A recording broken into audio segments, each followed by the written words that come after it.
नमस्कार दोस्तों, देव classes YouTube channel में आप सभी का स्वागत है। आज हिंदी की क्लास में हम पढ़ेंगे और उस टॉपिक का नाम है क्रिया। तो क्रिया से संबंधित हम बात करेंगे। बात क्रिया की करें कि पहले हमने टॉपिक पढ़े, सर्वनाम पढ़े, विशेषण पढ़े और टॉपिक भी पढ़े। अब अगला हमारा टॉपिक आता है, उस टॉपिक का नाम है क्रिया। क्रिया की बात करें तो क्रिया में सबसे पहले हमें आना चाहिए क्रिया क्या होती है। बात करें हमारी मूल भाषा के रूप में बात करें तो हम संस्कृत का नाम देते हैं और अगर हम हिंदी पढ़ रहे हैं, हिंदी की बात करें, हिंदी में क्रिया नाम से जो बात की जाती है उसको कहते हैं कि जिन शब्दों के द्वारा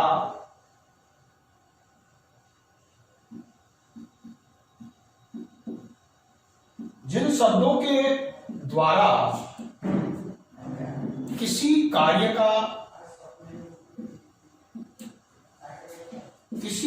का करना या होना पाया जाता है। बात करें कि जिनके द्वारा किसी कार्य का करना या होना पाया जाए उसे हम क्रिया नाम देते हैं। बात करें क्रिया के मूल रूप को धातु कहते हैं। यहां तो कह दिया हमने, क्रिया कह दिया, इसे करना या होना पाया जाता है, क्रिया कहलाती है। और इसी क्रिया के मूल रूप को बात करें, क्रिया के मूल रूप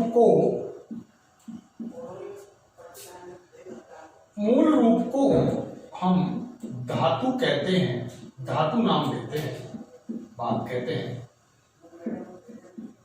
कैसे कहते हैं, धातु नाम क्यों देते हैं? क्योंकि संस्कृत में इस क्रिया रूप को ही धातु के नाम से जाना जाता है। और हिंदी में बात करें इस शब्द का नाम क्या होता है, क्रियापद का, धातु पद का नाम क्या होता है, क्रिया कहते हैं। बात करें जैसे क्रिया क्या होती है, तो मैंने सबसे पहले क्रियाओं का नाम लिखा, किसी शब्द का नाम लिखा। जैसे मैंने लिखा सुनना। सुनना किसी श्रवण शक्ति का कार्य कर रहा है, सुनने की क्रिया कर रहा है, किसी कार्य का होना पाया जा रहा है, उसे हम सुनना कहेंगे। और ये सुनना हमारी क्या होगी, क्रिया। मैंने कहा लिखना, किसी व्यक्ति के द्वारा कोई कार्य किया जाता है उसे भी हम क्रिया का नाम देते हैं। मैंने कहा बोलना, यह भी एक क्रिया का काम है। मैंने कहा पढ़ना, तो यह भी एक क्रिया का ही समावेश किया गया है। इस क्रिया की हम बात करें तो मैंने कहा सुनना, लिखना, बोलना, पढ़ना, ये सभी हमारे क्रिया के कार्य कर रहे हैं। यदि हम बात करें कि क्रिया वास्तविकता में इनके अलावा और कौन कौन सी होती है, तो हम सुबह से लेकर के शाम को सोते समय जितने भी हम कार्य करते हैं, जो भी क्रिया करते हैं, उन सभी क्रियापदों को, कार्यों के किए जाने वाले को, होने वाले को जो नाम देते हैं, जिस शब्द का नाम होता है उस शब्द का नाम होता है क्रियापद होता है। क्रियापद की बात करें, क्रिया कर्म के आधार पर बांटी जाती है। हम बात करें वाक्य के रूप में बात करें तो कर्म के आधार पर क्रिया के भेद किए जाते हैं। कर्म के आधार पर हम बात करें क्रिया का भेद, क्रिया के भेद क्या है, मैं आपको बात कर देता हूं। पहले हमने पढ़ी कि क्रिया क्या होती है, तो बात कहना चाह रहा था मैं यहाँ कि जिसके द्वारा किसी कार्य का करना या होना पाया जाता है, क्रिया कहलाती है। क्रिया के मूल रूप को हम धातु कहते हैं। जैसे बात कहें सुनना, लिखना, बोलना, पढ़ना, श्रुत के रूप में, लिख के रूप में, बोल के रूप में, पट के रूप में, पट धातु के रूप में, तो ये हमारे संस्कृत रूप में काम करेगा। ये हमारे सुनना, लिखना, बोलना, पढ़ना, ये हमारे किस में काम करेगा, हिंदी रूप में काम करेगा। हम बात कर रहे हैं क्रिया के भेदों की बात कर रहे हैं, और किसके आधार बात कर रहे हैं, कर्म के आधार पर। कर्म के आधार पर क्रिया के भेद करें तो हम इसके कहते हैं कि दो भेद हैं। कितने भेद हैं? दो, जिनमें पहला नाम हमारे पास में आता है, एक नंबर पर आता है हमारे पास में अकर्मक क्रिया। जिनमें पहला नाम हमारे पास में आता है अकर्मक क्रिया और दूसरा नाम हमारे पास में आता है सकर्मक क्रिया। सकर्मक क्रिया। तो अब हमने सीखा कि क्रिया किसी कार्य के करने को पाया जाता है, क्रिया कहलाती है। क्रिया के कर्म के आधार पर दो भेद होते हैं, जिनका नाम होता है, एक का नाम अकर्मक क्रिया और दूसरे का नाम सकर्मक क्रिया। बात करें अकर्मक और सकर्मक क्रिया की बात करें तो सबसे पहले हम ले लेते हैं एक नंबर अकर्मक क्रिया कि अकर्मक क्रिया क्या होती है, इसका कार्य क्या होता है, इसे किस प्रकार से पहचानी जाती है, एग्जामों में इसके प्रश्न कैसे पूछे जाते हैं, तो इसकी बात करते हैं। इसमें पहला नाम हमारे पास में आता है, उसका नाम है अकर्मक क्रिया। तो हम ले लेते हैं, सबसे पहले हम ले लेते हैं अकर्मक क्रिया क्या होती है। अकर्मक क्रिया कहती है कि जिनके द्वारा क्रिया का संबंध कर्ता से होता है। क्रिया का संबंध जब कर्ता पर पड़ता है या कर्ता पर फल पड़ता है, तो बात करें कर्ता पर जब फल पड़े तो उस क्रिया रूप को हम अकर्मक क्रिया कहेंगे। जब क्रिया का फल कर्ता फल पर पड़ता है तो उसे हम कहते हैं अकर्मक क्रिया। जैसे मैंने एक एग्जांपल लिखा, यहाँ बात करते हैं कि जैसे मैंने कहा कुत्ता भौंकता है।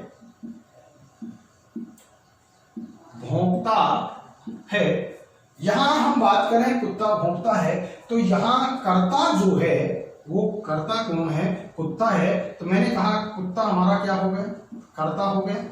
नंबर 2, भौंकने की क्रिया कर रहा है, तो यह हमारी क्या हो गई, क्रिया हो गई। हम बात करें क्रिया का संबंध किससे देखा जा रहा है, क्रिया का संबंध हमारे पास में कर्ता से देखे जाने के कारण इस क्रिया पद का नाम हमारे पास में, इसे क्या नाम दे दिया जाएगा, अकर्मक क्रिया। हमने एक बात सीखी कि क्रिया का फल जब कर्ता पर पड़े, कर्ता पर फल पड़े, तो कर्ता पर फल पड़ने के कारण इसका नाम क्या रखा जाएगा, अकर्मक क्रिया नाम रखा जाएगा। हम दूसरे एग्जाम्पल की बात करें, मैंने एक एग्जाम्पल ये लिखा था, इसके अलावा हम दूसरा एग्जाम्पल देखें तो देखिए दूसरा एग्जाम्पल क्या है। दूसरा एग्जाम्पल मैंने लिखा, चिड़िया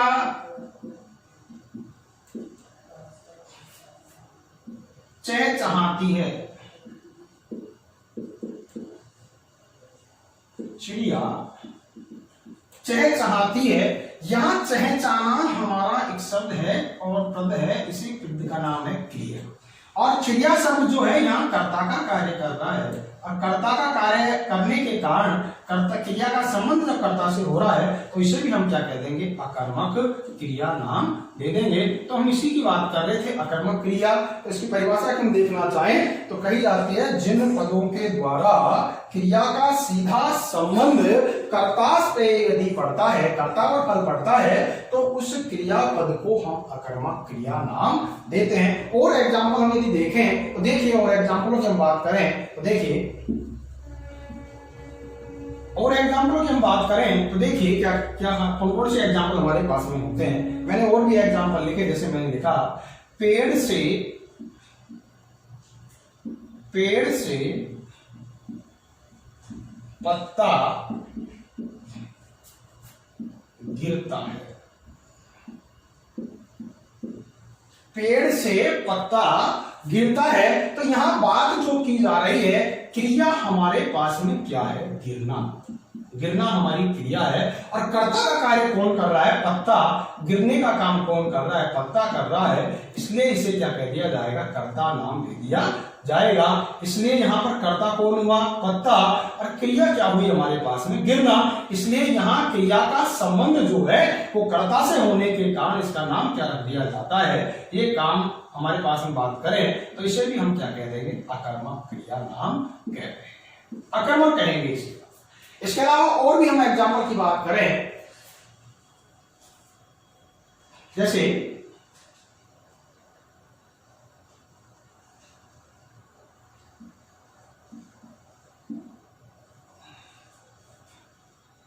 रवि मैदान में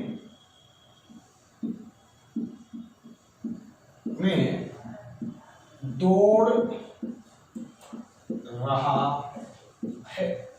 हमने बात की रवि मैदान में दौड़ रहा है। या बात करें क्रिया की बात करें तो क्रिया हमारे पास में दौड़ने की क्रिया की जा रही है, और दौड़ने की क्रिया की जा रही है, इसलिए मैंने इसके नीचे लिखा कि ये हमारी क्रिया का कार्य कर रहा है। और यहाँ बात करें रवि, और रवि हमारे पास में कर्ता का कार्य कर रहा है। रवि कर्ता का कार्य कर रहा है, दौड़ने की क्रिया कर रहा है, तो इसे भी हम क्या कह देंगे, अकर्मक क्रिया नाम देंगे।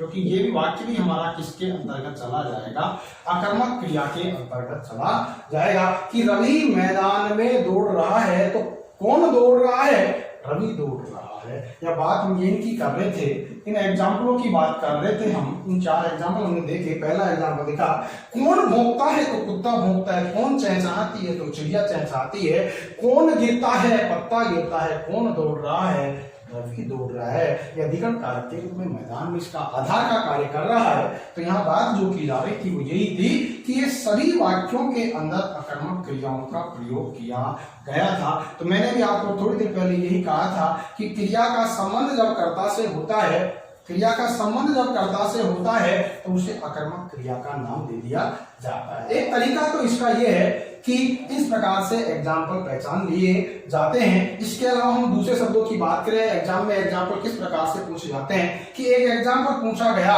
कि निम्न में अकर्मक क्रिया है, अकर्मक क्रिया पद है। तो इसको एग्जाम्पल के तौर पर इस प्रकार से दे दिया जाता है, कभी कभार इस प्रकार से दे दिया जाता है। सबसे पहले तो लिखता है वो, जैसे चमकना, सोना, उठना,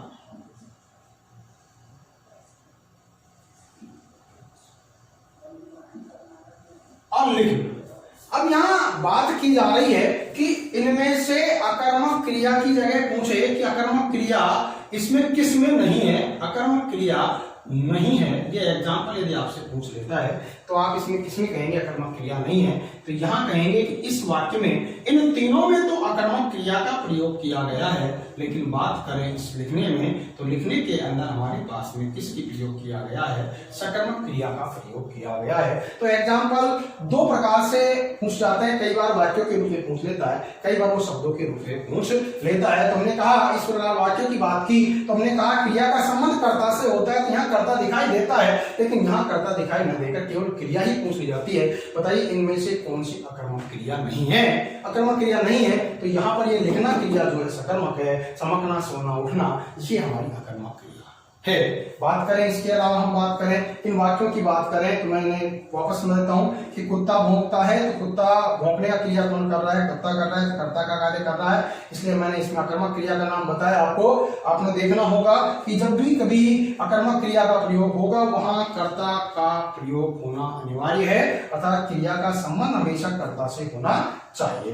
नंबर 2 पर बात करी, चिड़िया चहचहाती, कौन चहचहाती है, चिड़िया चहचहाती है, तो कर्ता के साथ क्रिया का संबंध हो रहा है, इसलिए इसका नाम क्या हो गया, अकर्मक क्रिया हो गई। अगली बात करें ना, पेड़ से पत्ता गिरता है, तो क्या गिरता है, कौन गिरता है, पत्ता गिरता है, पत्ता गिरता है, पत्ता कर्ता का रूप कार्य कर रहा है। ये तो हमारे पास में जो है अपादान कारक के रूप में कार्य कर रहा है, कर्ता ये है। अकर्मक क्रिया है, रवि मैदान में दौड़ रहा है तो क्रिया दौड़ने की है, और रवि दौड़ रहा है इसलिए इसमें अकर्मक क्रिया का प्रयोग है। ये तो हमारे पास में थी अकर्मक क्रिया। अब हम चलते हैं नंबर 2, सकर्मक क्रिया। देखिए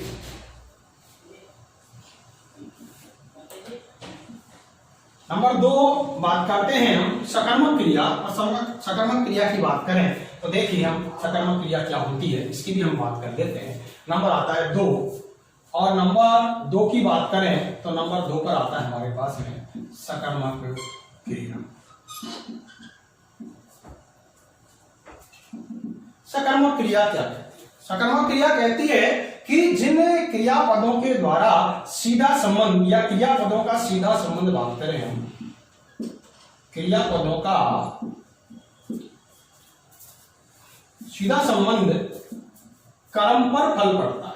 किस पर पड़ता है, कर्म पर फल पड़ता है, तो उसे हम सकर्मक क्रिया का नाम देते हैं। जिन क्रियापदों का सीधा संबंध कर्म से होता है उस क्रियापद को हम सकर्मक क्रिया का नाम देते हैं। बात करें दूसरी क्रिया के रूप में, हमने बात की सकर्मक क्रिया की बात की, तो सकर्मक क्रिया की भी हम यदि बात करें तो देखिए सकर्मक क्रिया जो हमारे पास में है, क्रियापदों का संबंध कर्म से होता है। बात करें हम जैसे कि सकर्मक क्रिया क्रियापदों का संबंध कर्म से होता है, इसी कारण इसे सकर्मक क्रिया का नाम दिया जाता है। तो वाक्य में देखते हैं, जैसे मैंने कहा सीमा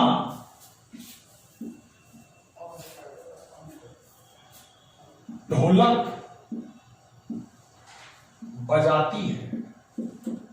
मैंने एक एग्जाम्पल लिखा कि सीमा ढोलक बजाती है, तो यहां कर्ता कौन है? सीमा है, ढोलक कर्म है और बजाती क्या है? क्रिया है। तो बात करें हम क्रिया का संबंध किससे हो रहा है, तो बात करें क्या बजाती है, तो यहां क्रिया का संबंध किससे किया जा रहा है? कर्म से किया जा रहा है। तो क्रिया कर्म से संबंध रख रही है, क्रिया का संबंध कर्म से हो रहा है और कर्म से हो रहा है, इसलिए इसका नाम क्या रख दिया जाता है? इसका नाम रख दिया जाता है सकर्मक। सकर्मक क्रिया इसको कह दी जाएगी, क्योंकि क्या बजाती है सीमा? ढोलक बजाती है। तो यहाँ काम सीमा का जो कर्ता का जो कार्य है वो क्या कार्य है? बजाने की क्रिया की रही है, लेकिन बजाने की क्रिया जो कर रही है सीमा का काम नहीं हो रहा, बल्कि यहाँ बजाने की जो क्रिया हो रही है किसके मध्य फल पड़ रहा है? किससे संबंध साबित करने का कार्य कर रही है, किससे संबंध दिखाने का, किस पर फल पड़ने का कार्य कर रही है। तो वहां फल जो है वो हमारे पास में कर्म पर हो रहा है। कर्म पर फल होने के कारण इस क्रियापद का नाम हम क्या कह देंगे? सकर्मक क्रिया। बात करें सकर्मक क्रियाओं की हम और आगे बात करें तो सकर्मक क्रिया के दो उपभेद होते हैं। बात करें सकर्मक क्रिया को, बात करें तो इसके सकर्मक क्रिया को दो उपभेदों में देखा जाता है कि सकर्मक क्रिया को के तो उपभेद है। हम बात करते हैं सकर्मक क्रिया के दो भेद हैं। इसमें पहला नाम हमारे पास में आता है एक कर्मक सकर्मक क्रिया, एक कर्मक सकर्मक क्रिया, और नंबर 2 पर हमारे पास में आता है द्विकर्मक, द्विकर्मक सकर्मक क्रिया। बात कर रहे थे हम यहाँ पे दो प्रकार की क्रिया होती है, सकर्मक क्रिया के दो भेद हैं। एक का नाम एक कर्मक क्रिया सकर्मक क्रिया होती है, तो दूसरे का नाम क्या होती है? द्विकर्मक सकर्मक क्रिया। बात करें हम एक कर्मक क्रिया की बात करें तो एक कर्मक क्रिया की बात कर लेते हैं। सबसे पहले हम ले लेते हैं एक कर्मक क्रिया। देखिए क्या होती है एक कर्मक क्रिया, देखते हैं। सबसे पहला नाम हमारे पास में आता है एक कर्मक क्रिया। एक कर्मक क्रिया कहती है कि जिन क्रियापदों के साथ, जिन क्रियापदों के साथ एक कर्म प्रयुक्त होता है,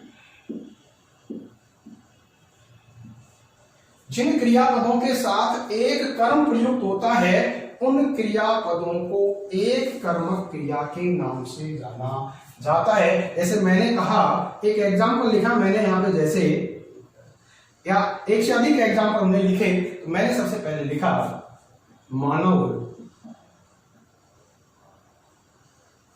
मानव खाना पकाता है। हम दूसरे इसी की बात करें कि क्या पकाता है, तो पकाने का कार्य जो है खाना पकाने का कार्य है। मानव पकाता तो है, क्रिया तो कर रहा है, लेकिन यहाँ सीधा संबंध जो हो रहा है वो कर्म से हो रहा है, और कर्म से जब सीधा संबंध होता है तो उस क्रिया को हम क्या कह देते हैं? सकर्मक तो कहते हैं, लेकिन सकर्मक में भी कौन सी कहते हैं? एक कर्मक। क्या नाम देते हैं उसे? एक कर्मक क्रिया नाम देते हैं। दूसरा एग्जाम्पल मैंने लिखा मधु, मधु कपड़े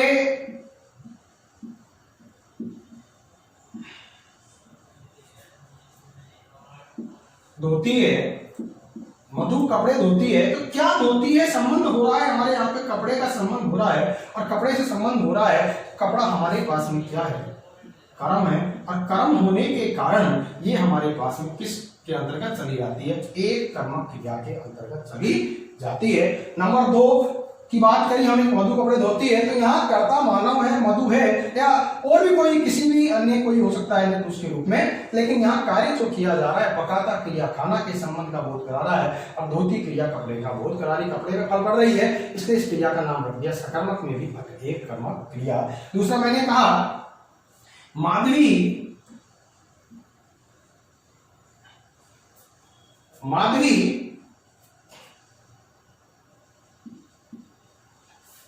पत्र लिख रही है।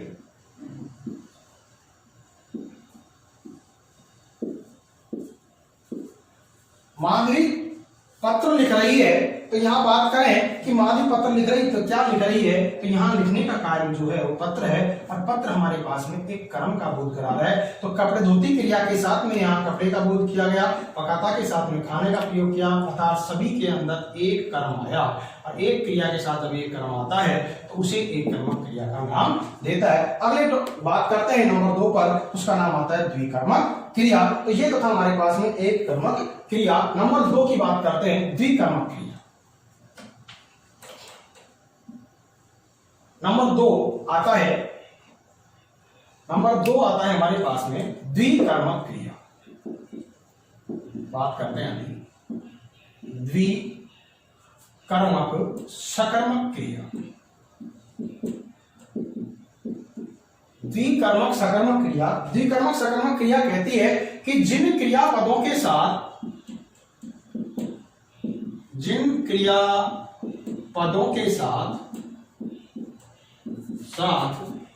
दो कर्म प्रयुक्त होते हैं, जिन क्रियापदों के साथ दो कर्म प्रयुक्त होते हैं उन्हें द्विकर्मक सकर्मक क्रिया कहते हैं। तो बात करते हैं द्विकर्मक सकर्मक क्रिया की, कि जिन क्रियापदों के साथ दो कर्म प्रयुक्त होते हैं उसे द्विकर्मक क्रिया का नाम देते हैं। अगली बात करते हैं हम, देखिए जैसे एग्जाम्पल बात करें हम, कैसे मैंने कहा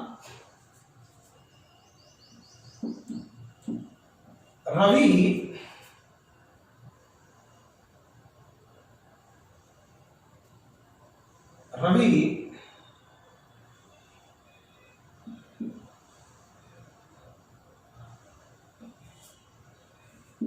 गाय को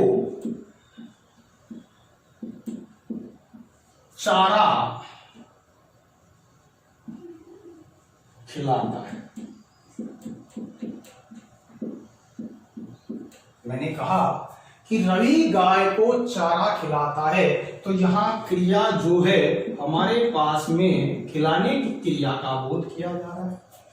यहां रवि शब्द जो है हमारे कर्ता का कार्य कर रहा है। क्या खिलाता है? चारा खिलाता है, तो ये एक कर्म का बोध करा रहा है। किसको खिलाता है? गाय को खिलाता है, तो यहां भी हमारे पास में कर्म का बोध करा रहा है। तो यहाँ हमारे पास में एक कर्म तो चारा है और दूसरा कर्म हमारे पास में गाय को है। तो यहाँ पर इस क्रिया के साथ एक कर्म न आकर के कितने कर्म प्रयुक्त हुए हैं? दो कर्म प्रयुक्त हुए हैं, और जब ये दो कर्म प्रयुक्त होते हैं तो इस क्रिया का नाम रख दिया जाता है द्विकर्मक क्रिया। इस क्रिया का नाम रख दिया जाता है द्विकर्मक क्रिया। मैं बात आपसे भी यही कर रहा था कि जिन क्रियापदों के साथ दो कर्म आएंगे वहां पर हमारे पास में द्विकर्मक क्रिया होगी।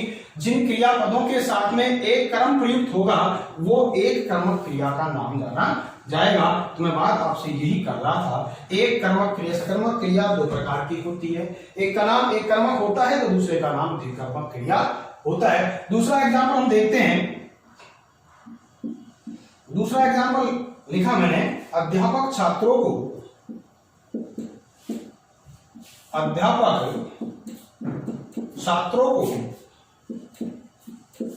हिंदी विषय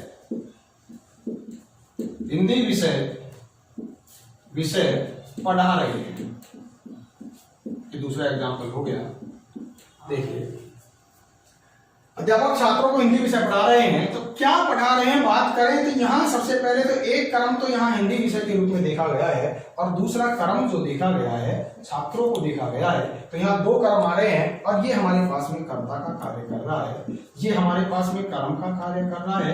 तो यहाँ एक कर्म न आकर के दो कर्म प्रयुक्त हो रहे हैं, इसलिए यहाँ पर इस क्रिया का संबंध इन दोनों कर्मों से हो रहा है। और जब क्रिया के साथ दो कर्म आते हैं तो उसे द्विकर्मक क्रिया का नाम दिया जाता है। आज हम ये पढ़ रहे थे इस कर्म के आधार पर क्रिया के भेद। तो कर्म के आधार पर क्रिया के मैंने दो भेद बताए, एक का नाम एक कर्मक था और दूसरे का नाम द्विकर्मक था। द्विकर्मक का मतलब होता है कि जिनके साथ दो कर्म आएंगे जिन क्रियापदों के साथ वहां द्विकर्मक क्रिया होगी और जिन क्रियापदों के साथ एक कर्म आएगा वह एक कर्मक क्रिया होगी। तो आपने भली बात समझ लिया।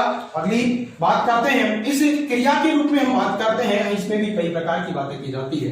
तो ये तो था हमारे पास में कर्म के आधार पर क्रिया के वे।